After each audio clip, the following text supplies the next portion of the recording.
Gosh, it's been a long time since I preached here. 2016 or something, in 2017 or something like that. That's going on 10 years. And I want you to know, there's a couple of things I want you to know. One of them is that being the interim pastor here was one of the best things that I've ever done. I loved it. And I'm very happy to be back among you. And we're very happy to be members here now and starting to learn everybody's name, except for all the names that are imprinted on my heart already. And so thanks for having us back, and thanks for letting me be the fill-in this week. The other thing I want to tell you before I really get started is that invented is wrong. I experimented with a way of preaching that's interactive when I was here. And then after I left here, I wrote that up as a doctoral thesis and presented it at United Theological Seminary of the Twin Cities and got my doctor's degree. So I have a Doctor of Ministry degree that I got based on activity that mostly happened here in this place, and so thanks, and so in sort of a way, you guys are, have a doctor's degree in being the congregation, and so thank you very much for that, and I appreciate it, and I've used that in every place that I've preached, and I still use it. I preach on Thursdays at Horizon House, and then I do pulpit supply various places as well, and I do the same thing. So during my sermon, there'll be two things that you can do. One of them is I'll ask you stuff, and I hope that someone will respond, and I'll hand you the microphone, and whatever you say will be part of the sermon, and the sermon may take a different course based on what you say. And the other thing, which is even more revolutionary and even more a breakthrough kind of thing, is you can interrupt. If you want to interrupt, just hold up your hand and I'll bring the microphone to you and you'll say whatever it is you want to say, and we'll go on from there. So here we go. There's a friend of mine, a guy that I meet with at Horizon House, and he's a great guy, and he owns a collection of St. Nicholases. I suppose he has 100. They're all displayed in his apartment there at Horizon House. And not Santa Claus, St. Nicholas. St. Nicholas is an actual saint, and so they're a historical being. We could argue about whether Santa Claus is that or not, but St. Nicholas, and so as a prize, his son used AI and made a picture of my friend dressed as St. Nicholas with a mitre and a scepter and a bag of toys over his shoulders, and it was so good that my friend said he couldn't tell whether he really was St. Nicholas or not. The point is that not so much, he's really not that naive, but the point is that in the world today, it's very difficult, isn't it, to tell what's true? Isn't that right? And it's all, like I was saying with the youth, with the young ones, there are people in the world, and it's kind of funny, I said you can read in the newspaper, and they were very nice, neither of them asked me what a newspaper was. I thought, but you can read in the newspaper, or you can read online, or something like that. Places that should be telling the truth, and there's stuff in there that just isn't true, And I mean, there are certain people my policy anyway is that whenever that person, whose name I shall not say, says something, I just consider that that's not true. That's a handy way to figure it out. But it's important, I think, to try to figure out what is the truth. It was simpler, it seems to me. Maybe it's never been easy to tell what the truth is, but when I was a child, if you read it in the newspaper, or Walter Cronkite said it on TV or something like that, or my parents or teachers at school or things like that, if they said it, I considered that it was true. And it's not as easy as that now. And so I'm going to start by asking you a question, that I told you I was going to do this. I want you to tell me a time when you've been drawn to doubt about something that somebody said. I'll bring you the mic. It's almost never that nobody says anything.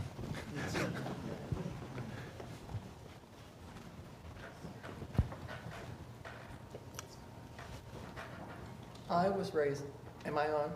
I don't think the mic is on. Oh, Yes. Especially my glasses. I was raised Catholic, 12 years, last 4 years in a Catholic girls' school. So I came out steeped in Catholicism, and I got to college, and my eyes were open. And as Catholics, we were always told, don't read the Bible. That's up to the parish priest, and he will interpret it for us, but it's not for us to mess around with. Well, one of the first classes I took was Bible as Literature, being the rebel that I am. And all of a sudden, I started to doubt about 98% of the stuff I had been taught in Catholic school. And it was a revelation, a life-changing revelation. interestingly enough, though, you were a rebel before that, right? Right. So it didn't change you from being a rebel, which is good, but I think that's right. And another thing about it is that can you trust everything that it says in the Bible? No, there's some stuff in there that's wrong. And I mean, for instance, a big, huge one is the Bible doesn't necessarily say it's right, but it never says it's wrong to have slaves, right? And in fact, when the United States was going through their period of trying to do away with slavery, one of the arguments that people used was that it says right here in the Bible that slavery is all right. And it's never been all right. It's never been all right. It wasn't all right in ancient times. And there's arguments about this. Slavery didn't really mean the same thing in those days as it did when it was implemented in the United States. In the United States, if you're a slave and you have a child, then that child is a slave too for their whole life. That wasn't the way slavery worked in the old times, but it wasn't right anyway. It isn't right for one of us human beings to own another human being, but the Bible doesn't say that, and so you need to also, when you're reading the Bible, decide whether or interpret for yourself. And the preacher or the priest or whoever you trust can help you with that interpretation, but in the end, it's knowing with your heart. It's knowing with your heart. By the way, speaking of with your heart, I love the 139th Psalm, and I loved your little yoga that went with it. It was great. And it's really important, because here's the thing, over and over again, and particularly in this particular scripture that we're talking about today, Jesus encourages people to believe. But what do you mean by believe? Well, I think Jesus means more than change your mind. Changing your mind is one thing, right? But and Thomas did indeed change his mind, but that's not the only thing he did, right? He fell on his knees and he said, "My Lord and my God." And then, subsequent to that, he went out along with the other disciples and they did stuff. And that is what I think it means. So yes, look for proof. Look for the nail marks in Jesus's hand. If Jesus shows himself to you, put your hand in the wound in his side. But don't let it go at that. Fall on your knees and then get up off your knees and go out into the world and do stuff. Let Jesus' hands and your hands be the same thing in this world today, right? So that whatever needs to be done, you do it. And I want to tell you, I'm preaching to you right now, but I look at what's going on here today, and that's happening here, right? In our worship service, there are so many people involved in what happens.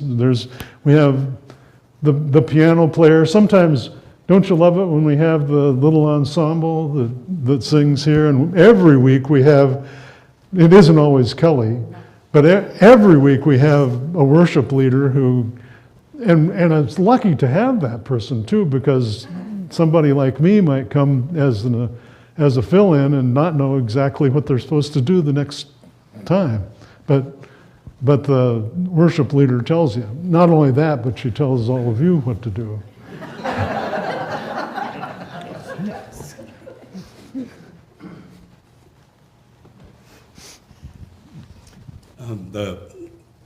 It's a little bit challenging, the idea of being Jesus' hands.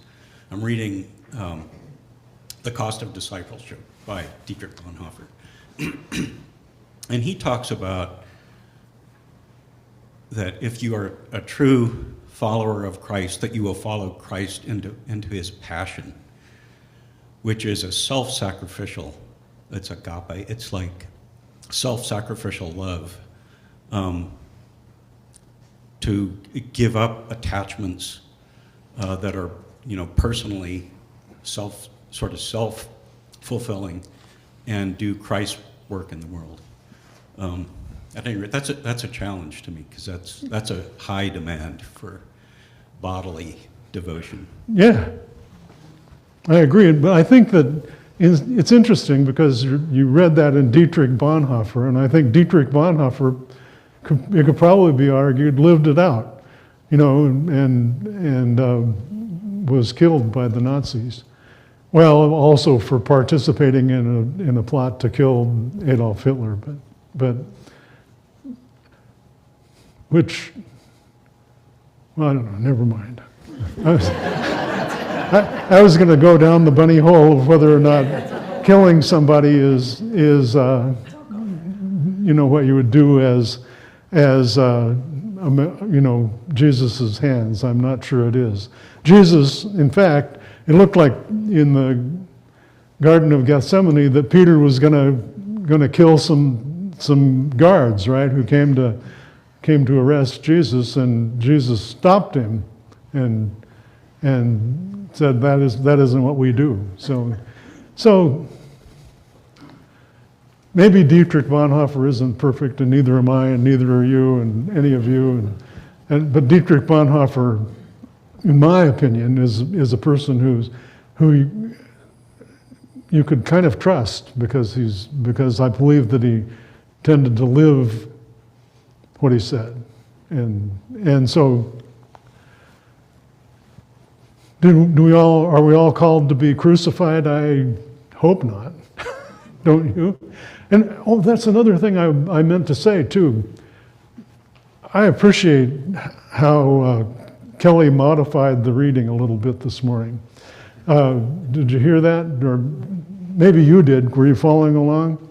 Because she said the Jewish authorities, so that we're not supposed to think that all of Jews were that the disciples were afraid of all of the Jews. They weren't afraid of all Jews, of course, because they themselves were Jews.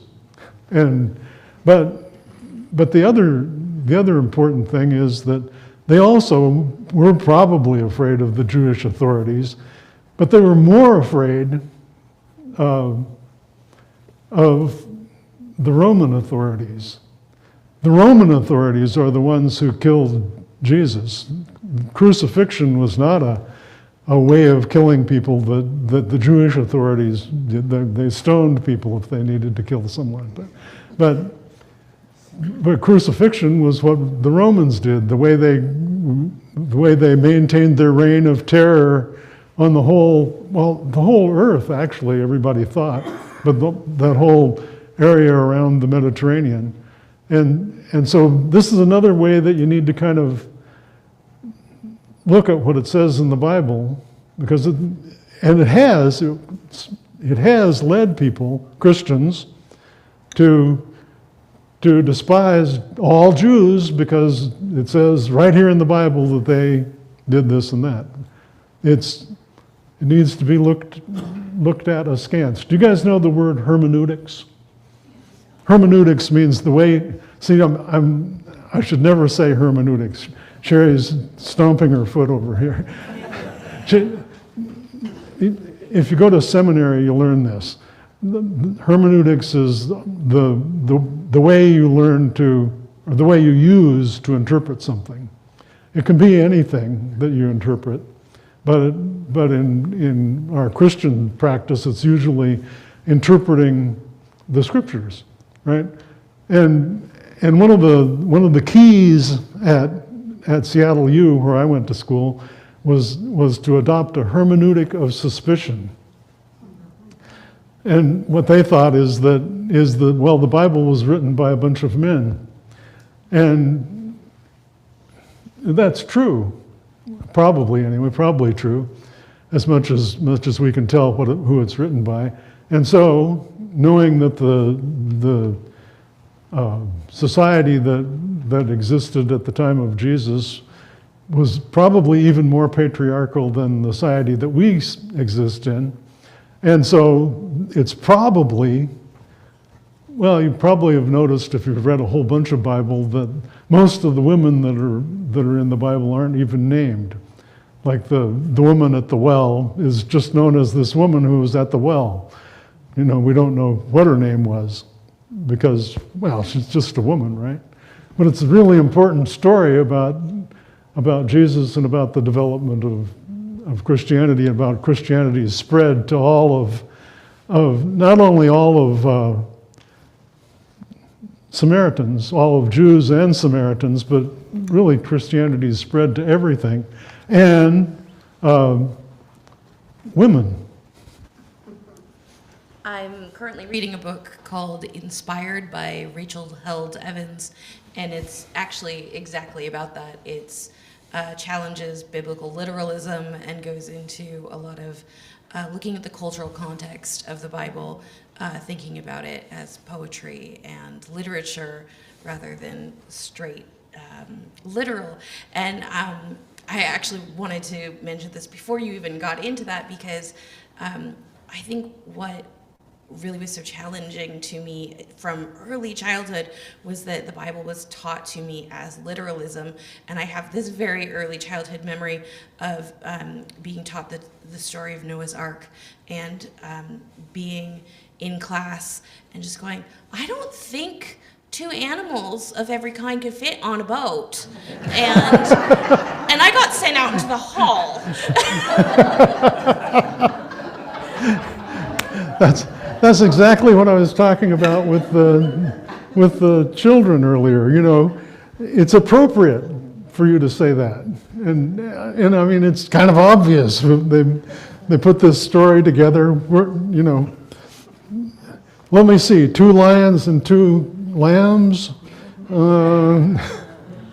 I don't know. It's an interesting story, and people love it, right? Somebody in the belly of the whale, too. Oh, the belly of the whale. But I love that story about the belly of the whale because it's such a good.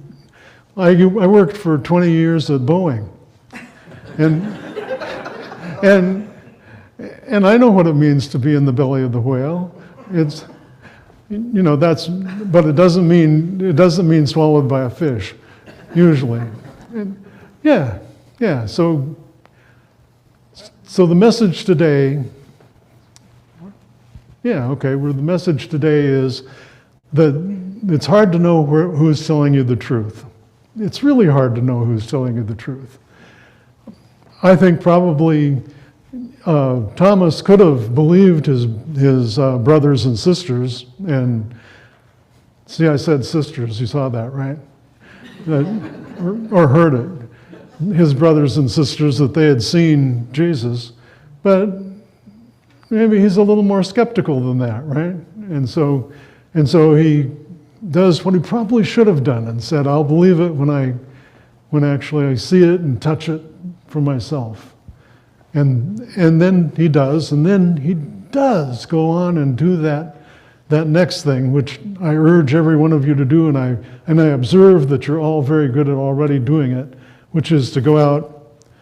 And even though it may require sacrifice, although I don't believe that we're all called to be crucified or anything like that, but we are called to give up parts of our lives in order to do what we think Jesus would do or would have us do. What? Do justice, walk humbly. Yeah. Say that. Kindness. It's seek justice. Here. You guys can help me. I can't remember the third one. Seek justice, love, kindness, walk humbly with your God. Yeah. That's what we're to do.